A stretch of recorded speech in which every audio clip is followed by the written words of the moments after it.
Shalom saudaraku yang dikasihi Tuhan. Kembali kita akan melanjutkan pelajaran The Secret of 2 Yohanes. Kita sudah masuk di bagian yang ketiga. Sekali lagi saya ulangi, surat 2 Yohanes ini dibagi 4 bagian. Yang pertama, salam dan berkat itu di ayat 1 sampai yang ketiga. Yang kedua itu ajakan untuk tetap tinggal dalam kebenaran dan kasih, itu ayat 4 sampai 6. Jadi dasarnya ini sama Rasul Yohanes dikuatkan dulu, baru ayat yang ke-7 sampai yang ke-11 ini waspada terhadap penyesat antikristus. Diberikan pengajaran, pengertian tentang antikristus, dan ayat yang ketiga 12 dan 13 itu tentang penutup. Nah, di ayat yang ke-7 saya akan bacakan dalam terjemahan King James Indonesia, berbunyi demikian. Sebab banyak penyesat telah keluar ke dalam dunia yang tidak mengaku bahwa Yesus Kristus telah datang dalam daging. Inilah penyesat dan antikristus. Nah, 2 Yohanes 1 ayat 7 ini merupakan penjelasan ulang dari 1 Yohanes 4 ayat 2 dan 3, di mana banyak penyesat telah keluar ke dalam dunia yang tidak mengaku bahwa Yesus Kristus telah datang dalam daging. Siapa dia? Itulah antikristus. Kita harus paham betul saudaraku tentang Tuhan Yesus Kristus agar tidak sampai disesatkan. Efesus 4 ayat yang ke-14, diombang-ambingkan oleh berbagai macam angin pengajaran yang menyesatkan. Oleh karena itu Rasul Yohanes menjelaskan di ayat 4 sampai 6, berjalan dalam kebenaran, selidiki firman Tuhan, pelihara firman Tuhan, dan taati firman Tuhan. Juga dalam kasih, kasihilah satu dengan yang lain, jangan ada kebencian.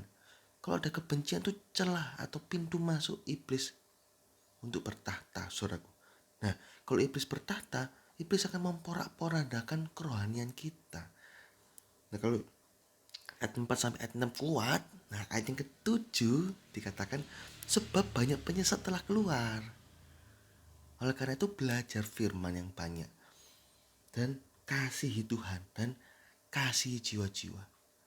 Nah, ini saudaraku ya, supaya kita bisa mengerti, kita tahu tipu muslihat iblis.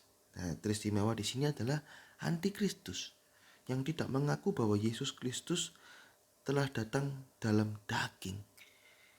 Tuhan Yesus Kristus itu kita harus tahu adalah Allah yang kekal. 1 Yohanes 1 ayat yang kedua, dan juru selamat satu-satunya manusia. Kisah Rasul 4 ayat yang ke-12, di bawah kolong langit ini tidak ada satu nama yang bisa menyelamatkan. Ini jelas dan tegas. Tidak ada tokoh dalam dunia ini yang mengatakan akulah jalan, akulah kebenaran, akulah kehidupan. Tidak ada satu orang pun datang kepada Bapa, Allah Bapa, jika tidak melalui aku. Itu deklarasi dari putra manusia Yesus, karena dia adalah Allah yang kekal, saudaraku. Barang siapa yang percaya kepadanya tidak binasa, melainkan beroleh hidup yang kekal. Ini deklarasi. Di dalam iman kekristenan tidak ada mudah-mudahan masuk surga. Di dalam iman kekristenan pasti masuk surga. Nah, Tuhan Yesus Kristus itu adalah Allah yang menjelma menjadi manusia. Jadi sekali lagi ya, ini adalah pengulangan lagi supaya saudara makin mengerti. Saudara kalau belum paham lagi, pelajari lagi The Secret of 1 Yohanes 4 ayat 23 dan ulangi lagi video ini 2 Yohanes 1 ayat ke-7 ya. Sebelum ini Yesus Kristus itu adalah Allah yang kekal. Dia menjelma menjadi manusia. Ini manusia sepenuhnya, 100% manusia, selama 33,5 tahun kurang lebih. Nah, setelah itu dia mati di kayu salib, dia bangkit, dia kembali menjadi Allah yang kekal.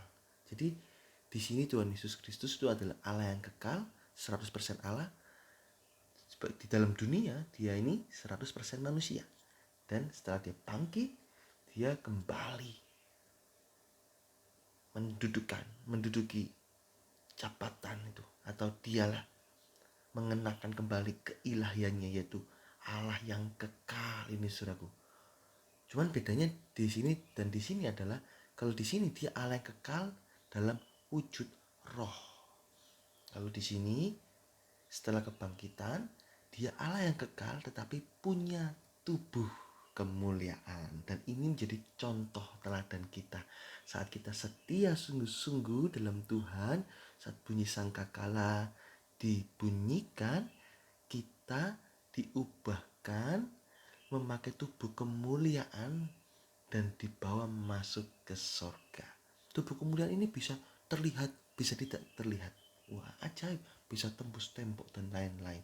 Nah, ini teladan. Tuhan Yesus ini teladan, contoh untuk kita punya pengharapan itu sampai kekekalan, saudaraku. Nah, dalam bahasa Yunaninya, saat Tuhan Yesus dalam dunia ini dinamakan kenosis atau menghilangkan atau menanggalkan keilahiannya. Nah, semua lidah harus mengaku bahwa Yesus Kristus adalah Tuhan, saudaraku. Filipi 2 ayat 10 sampai 11. Orang-orang yang tidak mengakui hal ini, yang beranggapan bahwa Yesus Kristus itu manusia biasa sama seperti halnya tokoh-tokoh agama yang lain, Yesus bukan juru selamat, maka itu adalah antikristus. Jelas dikatakan di sini. Antikristus, segala pengajaran semacam itu patut ditolak sepenuhnya. Seluruhnya ditolak. Nggak ada yang bisa diterima karena Yesus Kristus adalah juru selamat manusia, satu-satunya juru selamat. Nah, Rasul Yohanes ini berusaha menetralisir pengajaran ini agar tidak meracuni gereja yang menjadi beban pelayanannya. Demikian kita sebagai pemimpin, dikatakan di sini kan ibu yang terpilih. Kita sebagai pemimpin juga harus berusaha menjaga jiwa-jiwa agar tidak sampai tersesat. Seringkali pemimpin cuma bisa perintah sana perintah sini, tapi tidak mau mengayomi. Salah, saudaraku. Pemimpin harus mau mengayomi. Tanya lu, kenapa kok kamu minggu gak hadir, minggu gak ikut streaming, kenapa Rebu gak ikut streaming untuk Bible study mungkin. Kalau di gereja ada kegiatan Bible study di hari Rebu, kenapa kok kamu sudah lama diajak pelayanan kok ditolak terus? Bagaimana pekerjaanmu? Apakah baik-baik saja? Apakah ada masalah yang perlu kita doakan? Nah, harus terbeban, diawasi terutama. Lu kamu kok sering dengar-dengar kok suka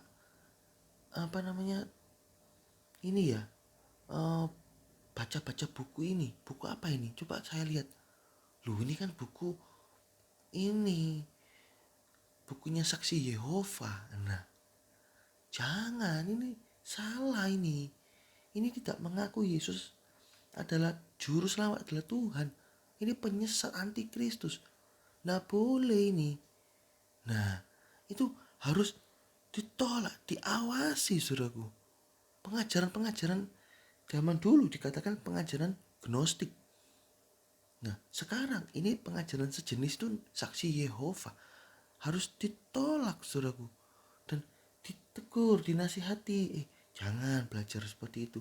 Ayo belajar firman Tuhan sama saya.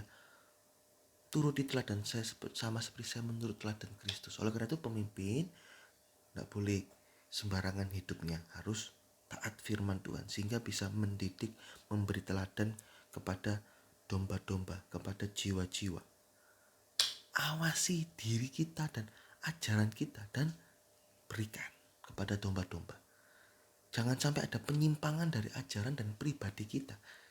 Dikatakan di sini dua hal dalam 1 Timotius 4 ayat 16, pribadi dan pengajaran. Apa yang keluar dari mulut kita, apa yang kita tindakan kita itu ditiru, saudaraku.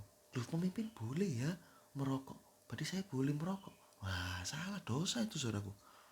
Nggak boleh ya. Jangan sampai menyesatkan orang lain. Menyesatkan orang lain itu dikatakan antikristus, saudaraku. Bertekun dalam firman, selidiki lebih dalam, tanyakan kalau tidak mengerti, sehingga terbentuk suatu pengertian yang benar. Roh Kudus akan memimpin kita kepada seluruh kebenaran dan kemudian disalurkan. Jaga domba-domba kita, jangan sampai tersesat. Oh, kamu makan apa? Makan apa? Ikan. Ikan apa? Bandeng. Lu, hati-hati, banyak durinya lu. Kalau kamu tidak bisa memilih-milih duri, Ini bandengnya, saya yang pilihin. Gitu. Mau konsumsi apa domba-domba kita? Ya lihat. Oh, ada duri, kamu bisa pilih-pilih durinya. Bisa om, ya sudah. Kalau kamu tidak bisa, tanya. Apa ini? Ini duri atau daging? Oh daging, oke bisa dimakan.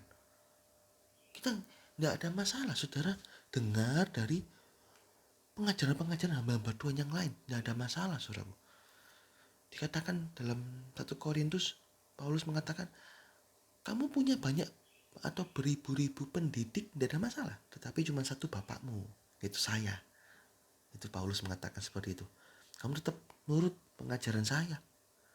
Kalau ada pendidik yang lain mengajarkan yang berbeda, ya coba tanyakan. Gitu loh saudaraku. Saudara boleh belajar firman Tuhan dari hamba-hamba Tuhan yang lain. Tapi ingat, kalau ada perbedaan pengertian dari apa yang sudah saudara pelajarin, tanyakan kepada pemimpin. Om, saya dapat pengajaran di luar, pengertian seperti ini ya. Benar gak om? Wah ini pengertian baru ini. Betul. Belajar dari mana? Dari hamba Tuhan ini. Wah bagus itu. Hamba Tuhannya bagus. Oke, terima. Nah, tapi om kok berbeda dengan kita? Wah ini keliru. Nggak ada yang seperti ini sebetulnya. Ini loh dasar firman Tuhan ayatnya ini. Kalau kamu pakai pengertian seperti ini, kamu bertentangan dengan ayat ini. Nah, oh gitu ya om. Iya. Jadi jangan diambil pengajaran itu. Nah, itu duri. Kalau daging dimakan, kalau duri jangan dimakan.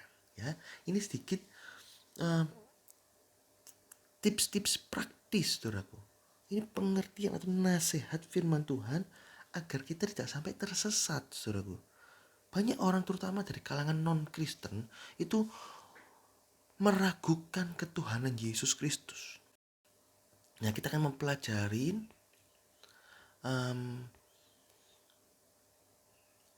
ini ya, pengajaran siapakah Tuhan Yesus itu. Apakah Tuhan Yesus ini manusia atau Allah? Nah, penulis mengharapkan, saya tulis ini saudaraku ya, mengharapkan setelah kita membaca dan mengerti tentang Tuhan Yesus, kita boleh menjadi percaya dan tidak ragu-ragu akan iman kita terhadap Tuhan Yesus. Ada beberapa bagian yang kita akan pelajari di sini. Yang pertama, Yesus ini nama yang disimpan 4.000 tahun, saudaraku. Saat Adam dan Hawa jatuh sampai kelahiran putra manusia Yesus, itu ada rentang waktu 4.000 tahun, saudaraku. Dan selama rentang waktu 4.000 tahun ini, nama Yesus belum dibuka. Salomo aja ingin tahu dalam Amsal 30 ayat keempat.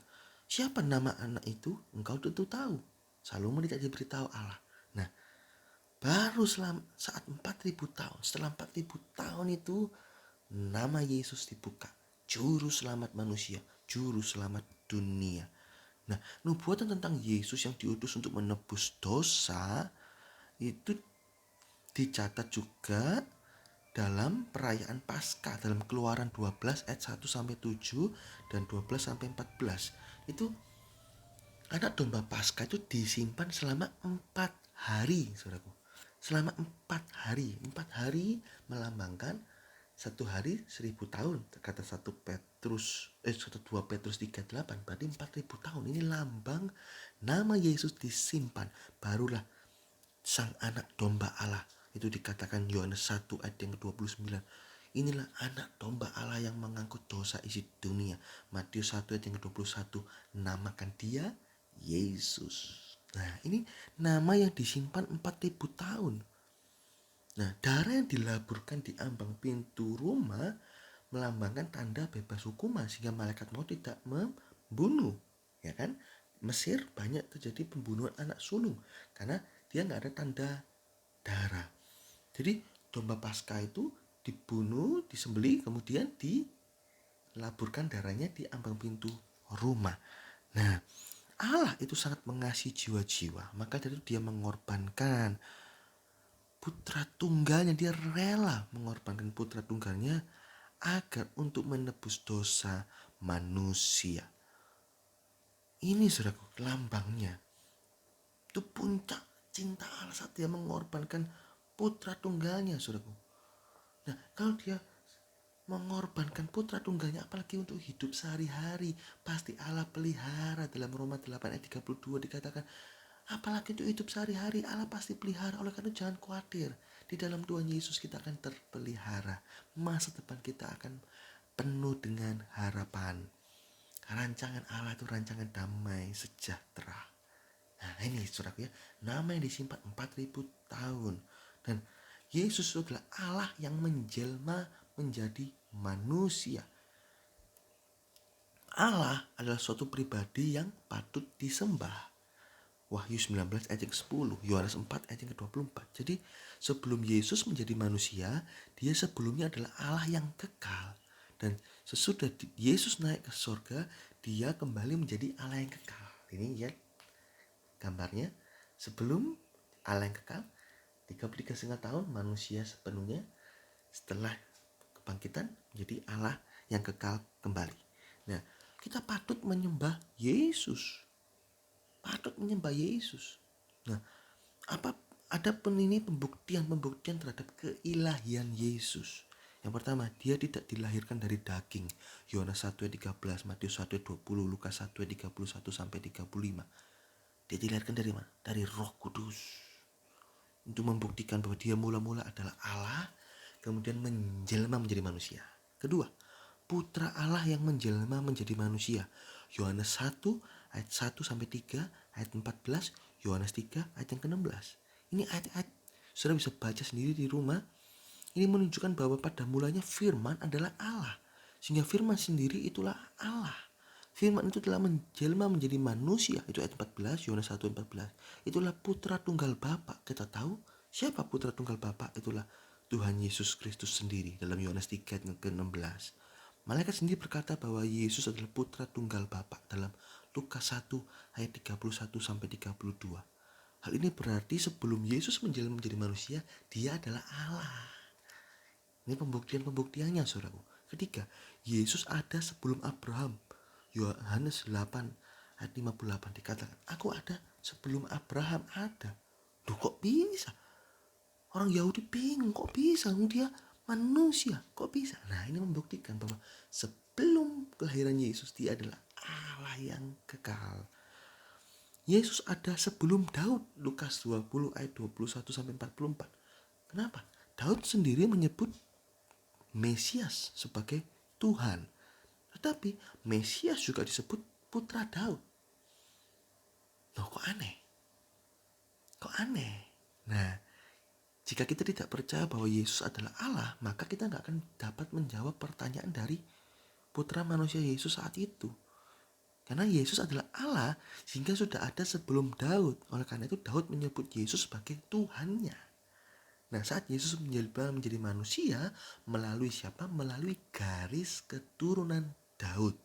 Maka Yesus boleh dikatakan sebagai putra Daud, karena memang lahir dari garis keturunan Daud. Nah, ayat ini sudah dapat menjelaskan bahwa Yesus itu adalah Allah yang kekal sebelum kelahirannya. Nah, kelima, Yesus dikatakan Allah oleh Allah itu sendiri loh. Ibrani 2 ayat ke-8. Yesus sendiri, Allah sendiri berkata bahwa ini tentang putranya. Allah berkata, tentang putra, engkau ada Allah.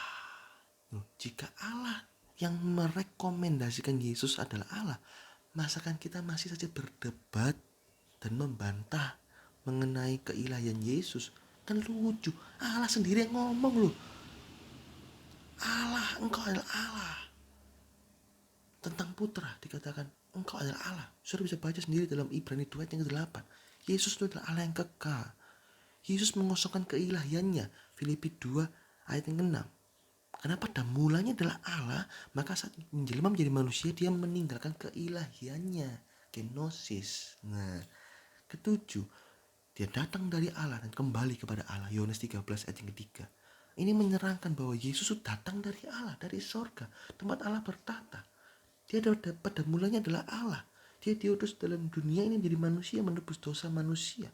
Setelah proyek penebusan itu selesai dengan sempurna, maka Yesus kembali pada Allah. Dia mengenakan kembali keadaan keilahiannya, saudaraku. Kedelapan, namanya adalah Allah yang perkasa, Bapa kekekalan. Yesaya 9 ayat yang kelima. Wow. namakan dia Allah yang perkasa, Bapa kekalan. Kok bisa anak lu itu dikatakan Allah yang perkasa? Karena memang dia sebelumnya adalah Allah. Dia adalah Bapa kekekalan, Bapa yang kekal. Itu dalam Yesaya 9 ayat yang kelima. 9. Mulia sebelum dunia dijadikan. Yohanes 17 ayat kelima. Yesus memiliki kemuliaan sebelum dunia dijadikan. Kemuliaan ini setara dengan kemuliaan Allah. Sehingga otomatis Yesus sebelumnya adalah Allah. Saat Yesus naik ke surga, dia kembali mengenakan kemuliaan sebagai Allah. Itu perkataan dari putra manusia Yesus sendiri. Ke-10, pernah menampakkan diri pada Manoah. Hakim-Hakim 13 ayat 18 dan 22. Saat menampakkan diri kepada Manoah, nama malaikat Tuhan itu tidak disebut. Hanya disebut nama itu ajaib. Kemudian Manoah menegaskan bahwa dia melihat Allah. Ini membuktikan bahwa Yesus adalah Allah yang kekal, walaupun namanya belum terbuka pada saat itu. Hanya dikatakan ajaib. Nah, ajaib ini namanya siapa? Yesaya 9 ayat 5 dikatakan, seorang anak telah lahir untuk kita, seorang putera diberikan, penasehat, ajaib. Nah, ajaib itu. Jadi Hakim-Hakim 13 ayat 18 dan 22, Manoah melihat Allah. Bukankah nama itu ajaib? Nah, itu Yesus. Jadi dia adalah Allah yang kekal, saudaraku. 10. Pembuktian ini menegaskan bahwa dia adalah Allah yang kekal. Jangan ada keraguan lagi dalam hidup kita bahwa dia adalah Allah yang kekal. Nah, Allah yang kekal mau menjelma menjadi manusia. Kita akan melihat juga kemanusiaan Yesus. Karena ada beberapa pengajaran yang menjelaskan bahwa Yesus selama di dalam dunia ini adalah 100% Allah, 100% manusia. Saya katakan pengajaran ini kurang tepat, saudaraku, karena Yesus dalam dunia ini 100% manusia. Tidak ada unsur Allahnya. Allah itu tak terbatas. Jika ada 0,00001% Allah saja, itu sama dengan tidak terbatas, tak terbatas. Itu tidak bisa mati, kekal. Tapi Yesus bisa mati, Yesus bisa lapar, bisa sedih, takut dia di Taman Getsemani. Kalau Allah nggak takut, nggak bisa mati. Allah perkasa. Nah, jadi nggak ada unsur Allahnya, saudara. Nggak ada unsur Allahnya. Nanti saya akan terangkan kok bisa dia seolah-olah seperti Allah yang maha kuasa. Nah, nanti kita akan lihat di bagian yang berikutnya. Tapi saat ini kita akan belajar pembuktian bahwa Yesus adalah 100% manusia. Nah, selama 33,5 tahun yang pertama mengosongkan keilahiannya. Filipi 2 ayat yang ke-7. Jelas dia adalah 100% manusia, memakai keadaan manusia, tidak punya kuasa seperti Allah. Nah, tiada. Dia 100% manusia. Yohanes 4 ayat yang ke-12. Itu mengatakan bahwa kita dapat melakukan hal-hal yang lebih dahsyat daripada Yesus. Nah, kalau dia ada unsur Allahnya, nggak boleh kita berkata seperti itu. Putra manusia Yesus berkata seperti itu. Kita manusia fana. Kalau kita bisa melakukan lebih dari apa Yesus lakukan, berarti kita lebih hebat dari Yesus. Pekerjaan-pekerjaannya. Kalau dia adalah Allah, gak bisa kita teladani. Karena dia adalah manusia 100%, kita bisa meneladani dan pekerjaan-pekerjaan kita bisa melakukan lebih hebat. Karena putra manusia Yesus saat itu hanya di dalam lingkup Israel. Kita bisa sampai seluruh dunia. YouTube ini disiarkan, dunia bisa melihat. Nah, ini pekerjaan-pekerjaan lebih hebat daripada pekerjaan putra manusia Yesus saat itu, saudaraku. Yang kedua, bisa menderita. Ibrani 5 ayat ke-8. Yesus bisa menderita walaupun dia tetap taat dengan apa yang dideritanya. Nah, kalau ada unsur Allahnya, walaupun cuma 0,001%, tidak bisa menderita. Tapi dia bisa menderita. Tapi dalam penderitaannya dia taat. Sebagai anak dia taat.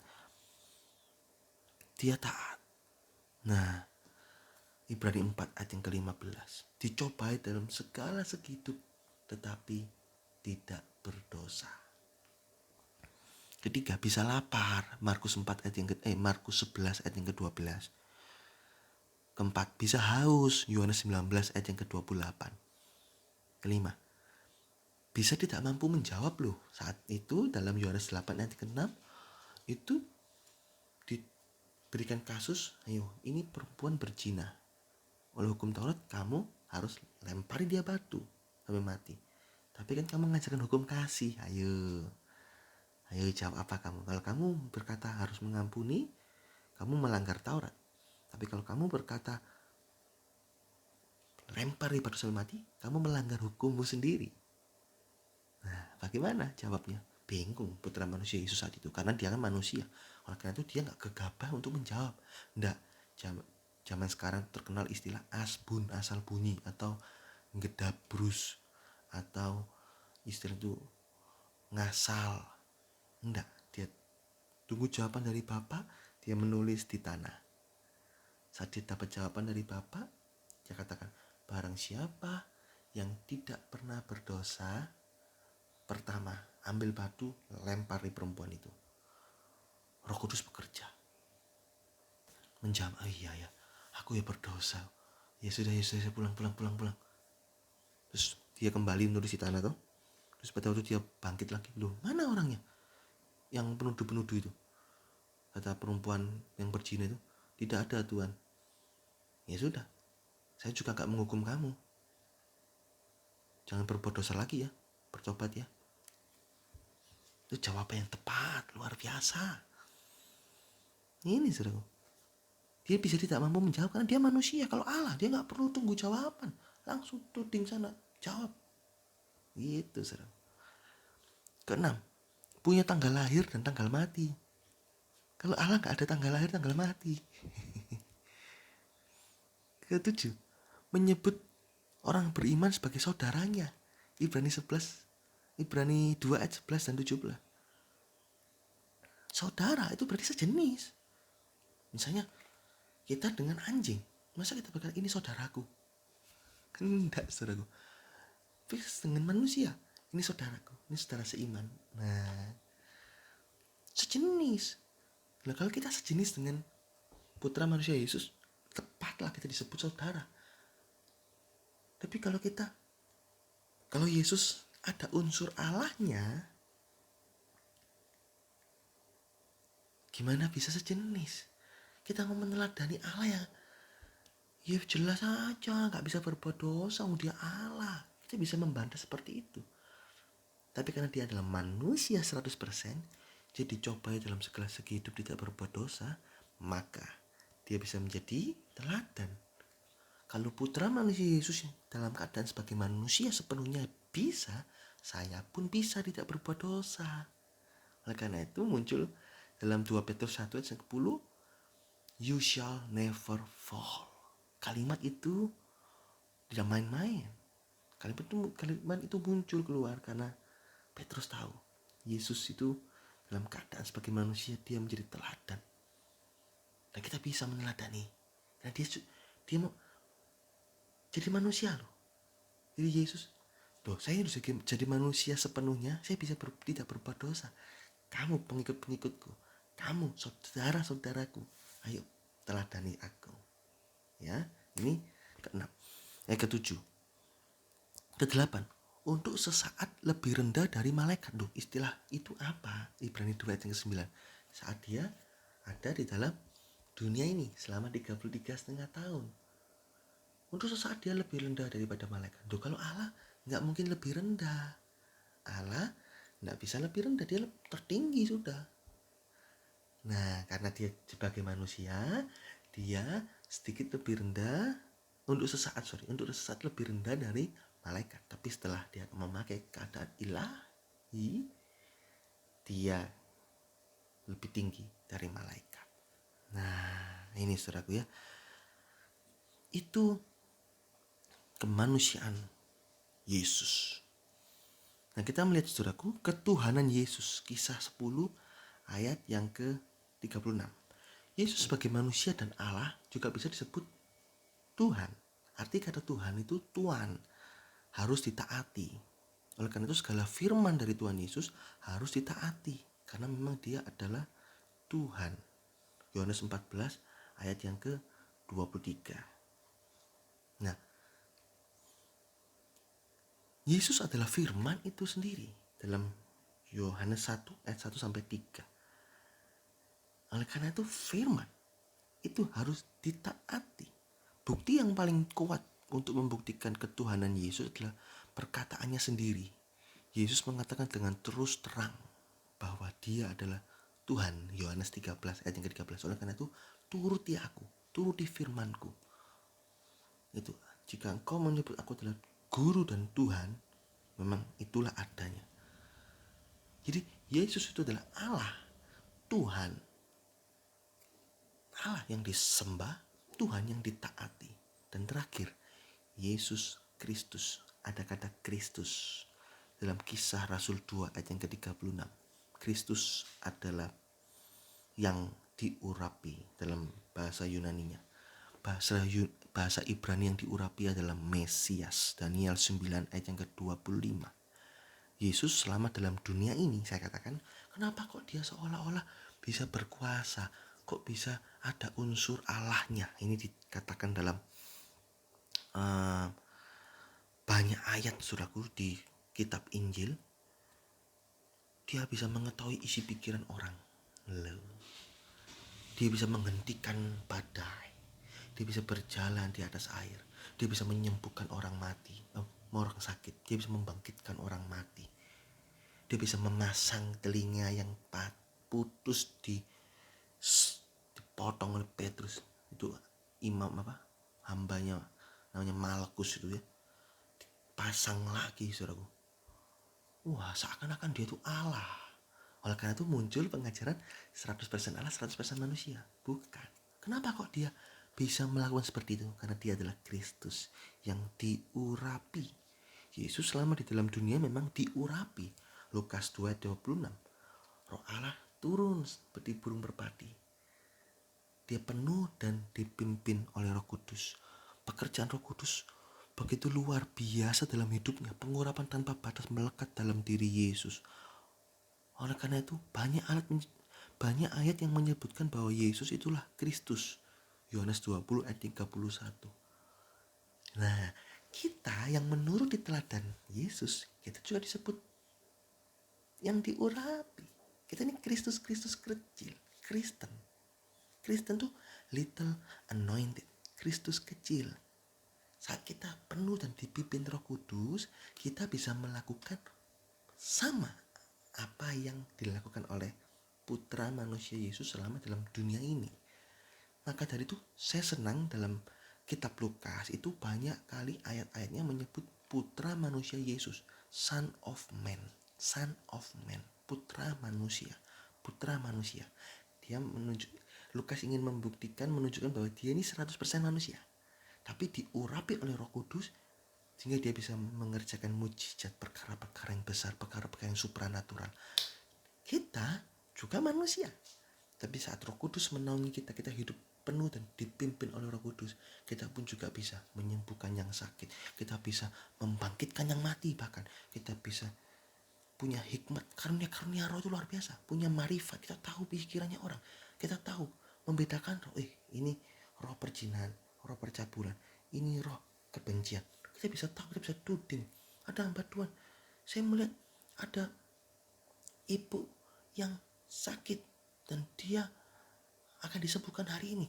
Ibu itu pakai punya tanda di kakinya di sebelah kanan, bangkit. Benar, lu kok tahu? Itulah kuasa Roh Kudus, karunia, marifat. Dia tahu, dan ibu didoakan dalam nama Yesus sembuh. Jadi mujizat masih berlaku, mujizat masih ada.